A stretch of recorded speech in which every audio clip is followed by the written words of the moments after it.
Bonjour, je suis Aurélie, conseillère en naturopathie. Aujourd'hui, nous allons parler de l'équilibre acido-basique.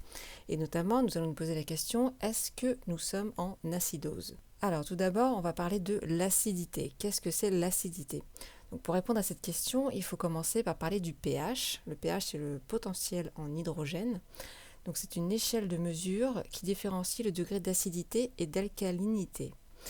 Il indique la concentration en ions d'hydrogène dans un liquide. Donc cette échelle s'étend de 0 à 14. Le 7 indique un pH neutre. Plus on diminue, plus c'est acide. Plus on s'approche de 14, plus c'est alcalin. Le pH de notre sang, par exemple, se trouve entre 7,32 et 7,42. Constamment, le corps doit maintenir cet équilibre, c'est ce qu'on appelle l'homéostasie. Et si ce pH sort de cette fourchette, il y a un risque mortel. Chaque organe de notre corps a un pH différent. Le pancréas est entre 8 et 9, donc il est plutôt alcalin. L'estomac, au contraire, est entre 1,3 et 3, il est très acide, ce qui va permettre de dissoudre correctement le bol alimentaire. Donc comment le corps régule l'acidité? Alors il y a différents moyens. Il y a d'abord le système tampon.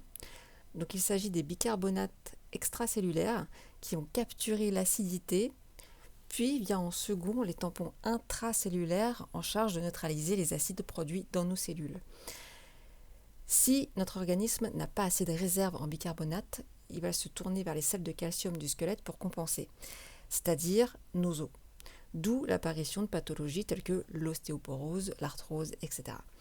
La santé osseuse dépend avant tout de l'équilibre acido-basique et non du calcium, comme le promeut certaines publicités pour des produits laitiers qui sont, soit dit en passant, acides pour l'organisme. Un autre système qui permet de réguler l'acidité, c'est la respiration. Nous inspirons de l'oxygène et rejetons du dioxyde de carbone. L'expiration élimine les acides produits durant la journée. Si le pH sanguin baisse, automatiquement, un signal vers l'hypothalamus va actionner l'augmentation du rythme respiratoire par réflexe pour compenser. Tout ce qui perturbe la respiration entraîne une acidose ou une alcalose, d'où l'importance de bien respirer. Un autre moyen de réguler l'acidité, un autre organe qui régule l'acidité, ce sont les reins. Les acides sont également éliminés par les urines.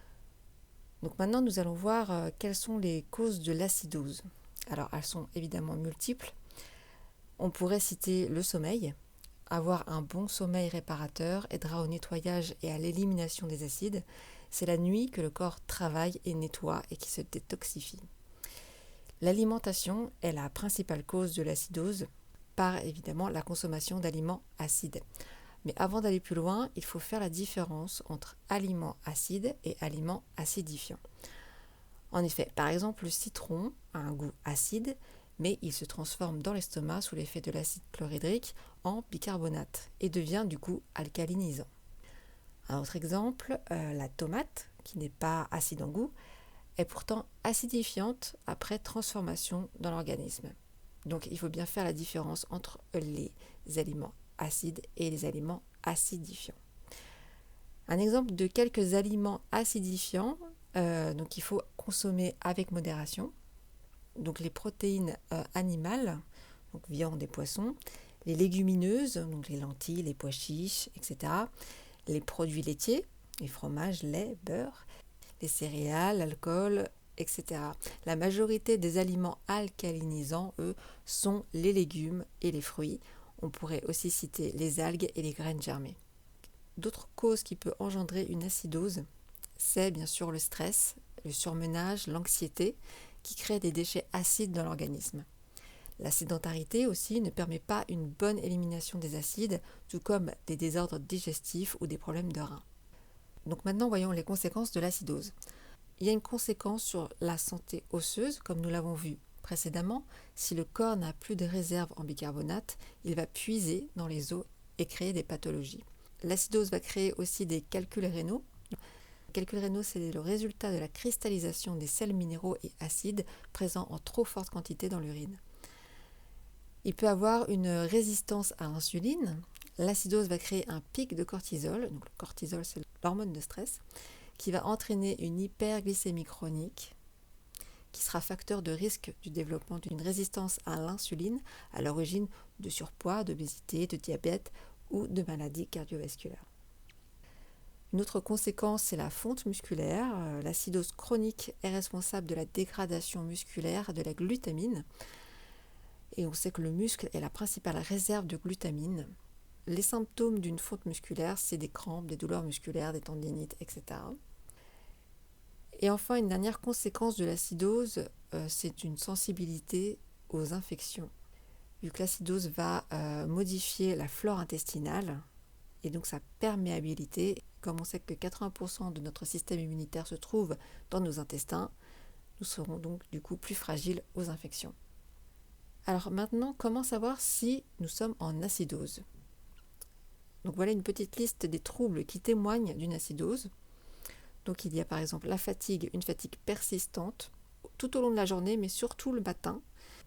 Des troubles digestifs tels que ballonnement, constipation, mauvaise haleine le matin, douleurs chroniques, des infections ORL à répétition, par exemple des sinusites, des bronchites, etc. Une anxiété, du stress. Aussi si vous êtes sujet souvent aux tendinites, aux crampes. Si vous constatez que vous avez du mal à cicatriser rapidement aussi. Tout ce qui est rhumatisme inflammatoire chronique, si vous êtes sujet aux calculs rénaux comme on l'a vu avant, si vous avez notamment une fragilité de manière générale. Donc nous l'avons vu, la cause principale de l'acidose, c'est l'alimentation et le stress qui n'est pas loin derrière.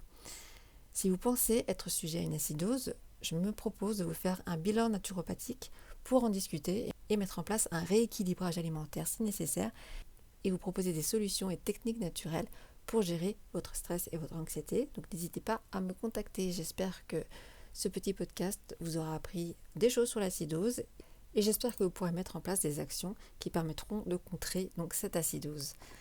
Je vous souhaite une bonne journée et vous dis à bientôt.